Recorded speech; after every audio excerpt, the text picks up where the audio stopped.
Thank you so much, everyone, for joining us here today. Today, Tracy and I are going to talk about driving innovation with personalized learning.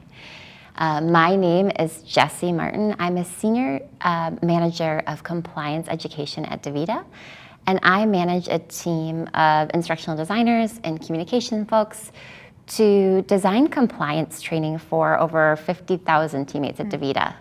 And I also work really closely with Tracy and her team over at Principled Technologies.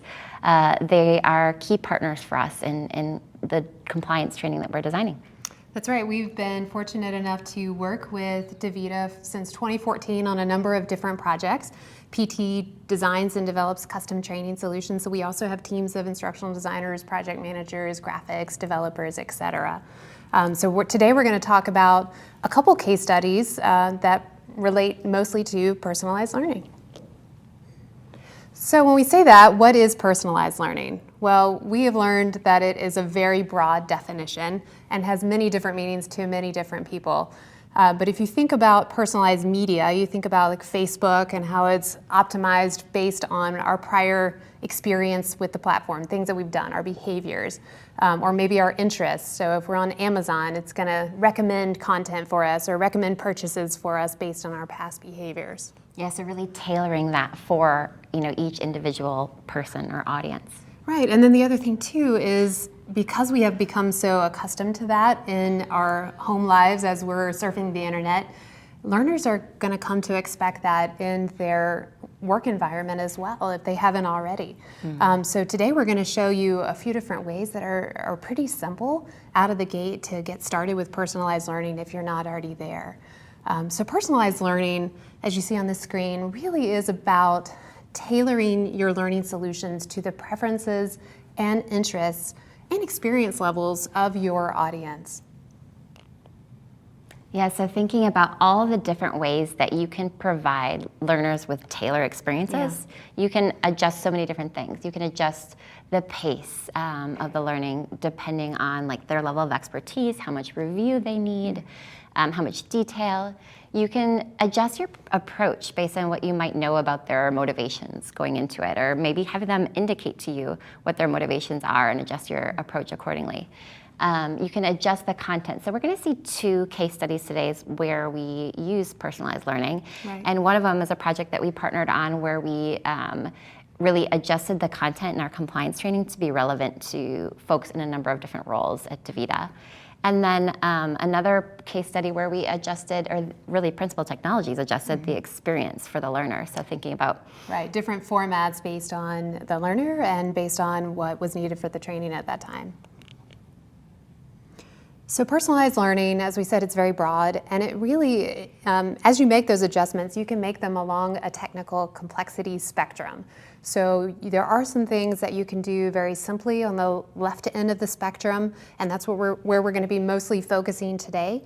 But then also, as you think about those Amazon examples, they're using very complex artificial intelligence, machine learning to make those recommendations. Often learning organizations aren't quite there yet, but there are some platforms that are starting to get there, and we're going to show you one of those today. So just starting with the question, what's so great about personalized learning? Yeah. So for instance, why use a personalized approach when a kind of one-size-fits-all approach might be more fast, cost-effective? And I think, our answer to that is really that a personalized approach can be just as fast and definitely maybe even more cost-effective at times, as long as you're using personalized learning to address a real need, or to overcome a challenge, to meet a business goal. Another thing about personalized learning, one of the favorite kind of most salient aspects of personalized learning that really sells it to me is that I think it's really creates opportunities to engage in some of those best practices in adult learning that we're also familiar with. Giving learners more control over their learning so that they feel like they're contributing to the learning process. Making content relevant to learners, when you're competing for their attention. And as Principled Technology says, win in the attention economy, right? How are you going to get their attention if the learning isn't relevant to them? And if you've got a diverse audience, it's hard to keep that training relevant without personalizing a little bit. And if they're zoned out, you're not going to get effective learning transfer. Yeah, exactly. And then just, also kind of the adult learning principle of like being able to empower our learners to use all of the expertise and the knowledge that they're walking into our learning experience with, and recognizing that that's diverse sometimes, that there are different levels of expertise and knowledge that your learners are walking into the experience with. And so how do you draw parallels to it, allow them to use what they already know and build onto that without personalizing. And so I think that personalizing really opens up a lot of those doors. Also, what courses to personalize? I think that to answer this question, what do we start with if we want to personalize? What course? Yeah, it's a common question. It's a good question, and I think that there's a precursor question behind that, which is, what obstacles are you facing in your training program where personalized learning might help you overcome those obstacles? And so starting with that question will really lead you to the answer of like, well, what courses do I personalize? Where might a one-size-fits-all option be falling short, maybe not be engaging your learners, not giving you the results and behavior or knowledge that you're aiming for? Because at the end of the day, we really all are kind of looking for the same thing here, right? We want to impact knowledge and behavior, have our learners apply those behaviors back on the job. So sometimes I think it's a little easier to imagine how you might do something like personalized learning if you hear a case study of how another team did it, how another group did it.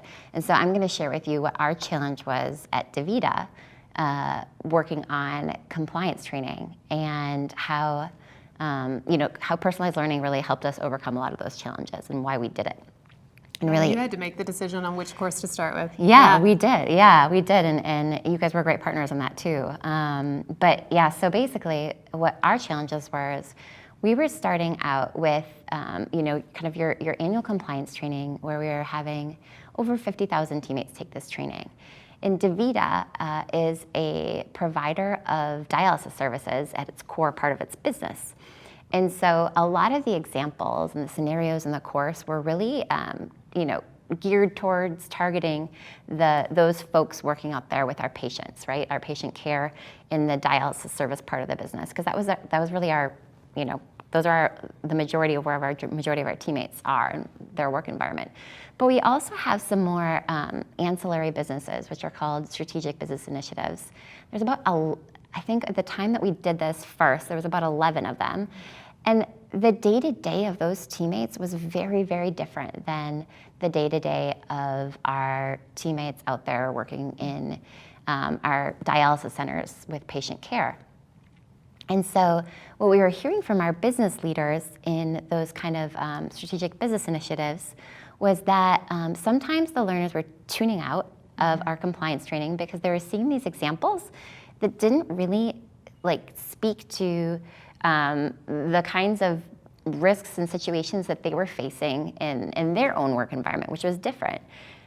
So, what we needed to do is make that course relevant to them, make that content relevant to them so that we could pay attention. But then also, we needed to address some business goals. There were risks in these business units that we did want to address. We did want these teammates to understand how this applied to them, how a law like the anti-kickback statute might apply to them in a different way than a teammate out there who is working with patients. And I'll also describe kind of what are the constraints that we were working within, which you guys have gotten so used to working with us in compliance at Principled Technologies. But so my team has the joy and the honor and the challenge of taking information about laws, complex kind of laws and policies, and then turning that into digestible, meaningful content that learners can understand.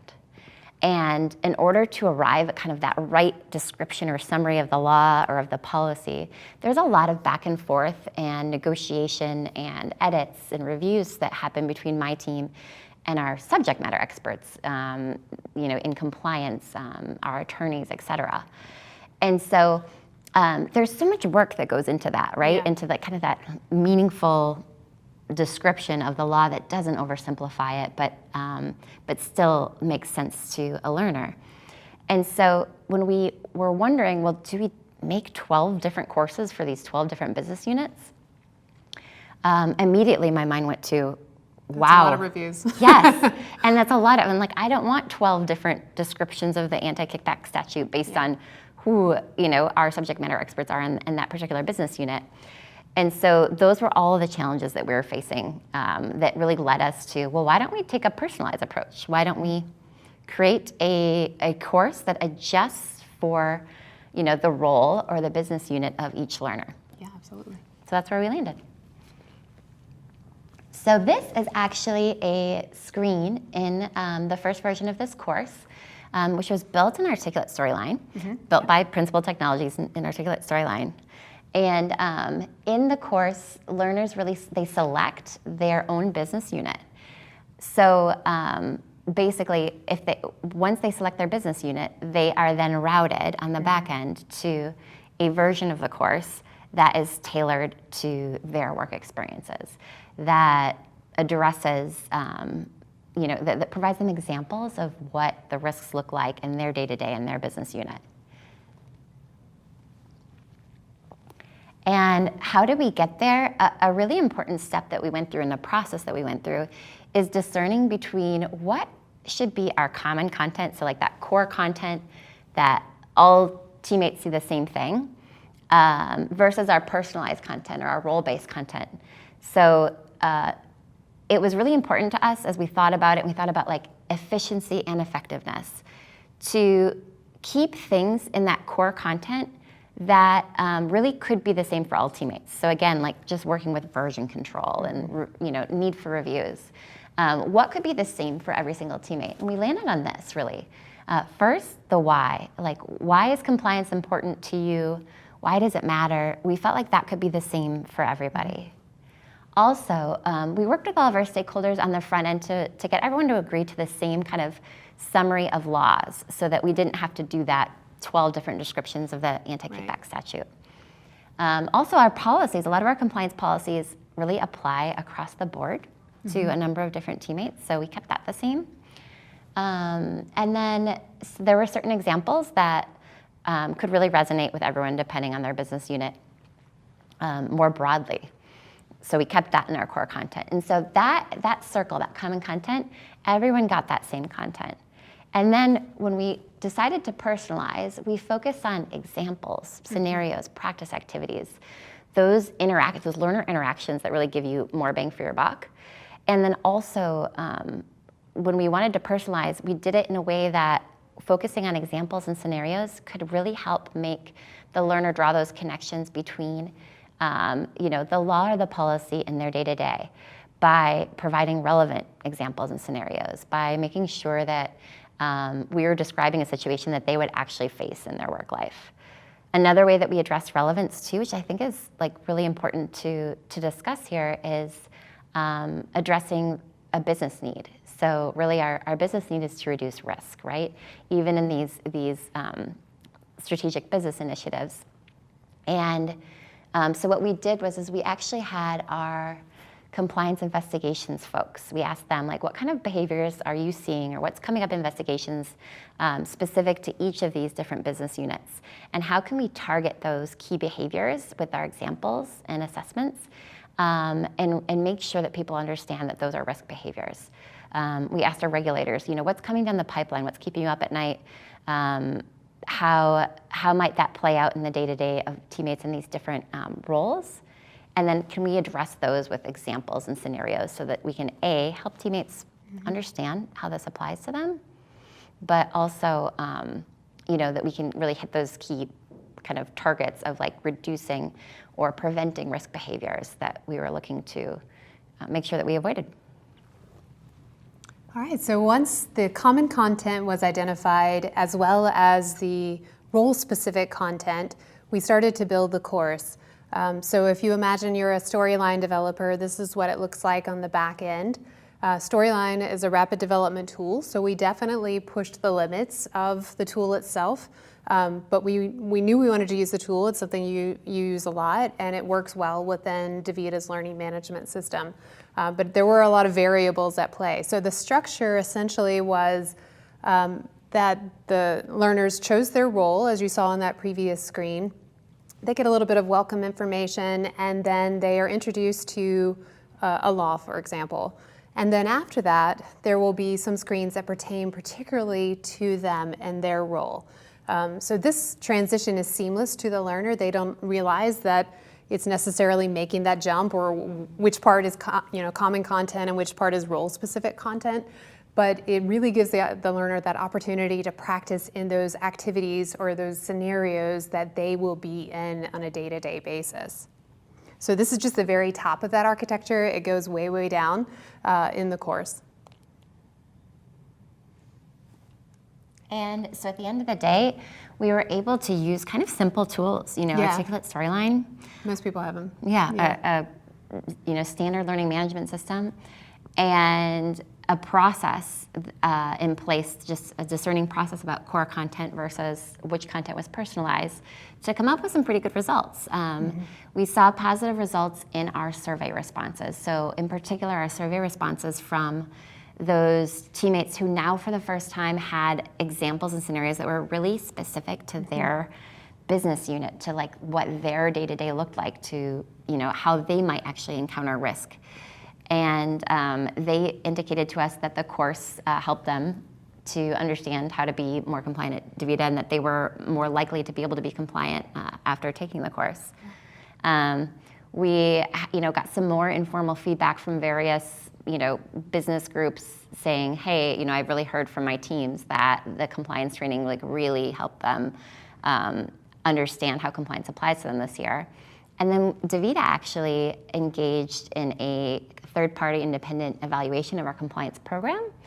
And part of that was a survey that was given to a bunch of teammates. And in that survey, all the questions around compliance training, DaVita scored higher than industry standards in those questions. So even by kind of independent external evaluations, the program was determined to be effective, which is great. Yeah, and now you're going to be doing more of it based on those results. All right, so along the continuum of complexity or technological requirements, that was fairly low. And as Jesse mentioned, we use standard learning tools like Storyline and a standard learning management system. But we're going to show an example that is a little bit more complex in that it uses a platform that is designed for personalized learning. And it does require a bit more coding know-how, HTML coding know-how. So this was a different topic entirely from healthcare and compliance. This was a server technician training. So the client came to us at PT and said, here's your challenge. Take 4 hours of content, which at the time was in a user manual, very dense text-only user manual, and create a digital version of this course that is personalized based on different roles and different experience levels. So we have very junior level technicians and very senior level professionals. They also had the requirement of presenting this content in multiple ways. So not only a digital version, they did want a mobile first version. So if a technician was on site and had this troubleshooting issue, they could in that moment pull up a piece of content and apply it there live. But also a typical desktop course. But also they were going to present this as an instructor-led option, again, giving learners options for how they would want to take it. And so the content we put into a tool called Xyleme, which is Xyleme. And we break down the content into very bite-sized pieces, even as small as just a couple sentences, and then tag the content in the system based on learner role, based on the format that content is appropriate to. So we might not teach everything from the manual in the instructor-led version, which might be just a day or two, or even less. So we would tag based on the format and based on the learners. We also chose a variety of instructional formats so that it's not boring. It certainly was when it started. So we use, as you can imagine, because it's a lot of how-to, how to make repairs, how to install this server series. We used a lot of video. So we had over, I think, 36 different videos, very bite-sized, from as small as 10 seconds to as long as probably 45 or 60 seconds. So again, they were all showing maybe one or two steps or a few steps in the process of how to make a repair. Now, multiple of those videos might be strung together based on the format or based on what the learner has input, but they are individual instructional pieces. We also used practice activities. So it's one thing to see it in a video or to see a stepwise instruction list, but then we gave them activities where we would say, okay, you're in the scenario, you're at a client site, this is broken, what do you do? And so activities like dragging this plug to that port and those types of things, and then seeing their results. I love how you use kind of a plug and play approach to allow for that personalization, right? Yeah, absolutely. And then the system automatically, when you go to export the course, you select what format you want to export it at, and it will automatically pull those chunks that relate to that. And the great benefit for the client of using this system was that if they needed to make updates, they could go into one place to make that update, and then it would filter out to all the different places automatically. So it's great for versioning. Very cool. Yeah. So here you can see where the system is allowing us to make those customizations, again, based on that metadata. So as we think about both of these projects, they were very different, but we had similar key takeaways. The first one being, our learners really have come to expect that level of personalization, and there are a wide variety of ways that we can get started to meet that expectation. So even just as simple as providing choices. So giving bite-sized pieces, as well as deep dive opportunities to learn a slice of content. Also just starting small, again, providing options to the learner. Or even starting small when it comes to, your step towards personalized learning, where you're really starting with just the simple question of where can personalized learning really address a need, a gap that we have, a challenge or an opportunity that we want to meet. Yeah, and I think what you saw with your results too is learners really appreciate the effort. It's worth it. Also, just taking the time to practice discerning between making some decisions about what's that core content that should go to everybody versus where do I really need to personalize, and making that really intentional, I think is really key to making sure that it was worth the while, right, to personalize. Yeah, absolutely, and I think when you are identifying that content, if you're writing it or presenting it in those micro-learning chunks, attention is so limited, and so to be able to have a variety of formats and options, whether you're using a micro-learning strategy to chunk content, as Jesse did within one course, or you have multiple, different options loaded within your management system that give the learner those choices. Micro-learning is a great way to grab their attention and to personalize. All right, and then I think the last key point is micro-learning strategies are helpful for a couple of reasons. Of course, for personalizing, because once you have that bite-sized content, you can assemble it in different ways that are meaningful to the audience, but also just to grab their attention. Our attention is so limited that if you provide options that are as short as 30 seconds to 3 minutes, if you're on a lunch break or a coffee break, you can grab a little bit of content. So I'm a big fan of micro-learning as well as you, and I think that sort of summarizes it. So thank you so much for coming today. We really appreciate it.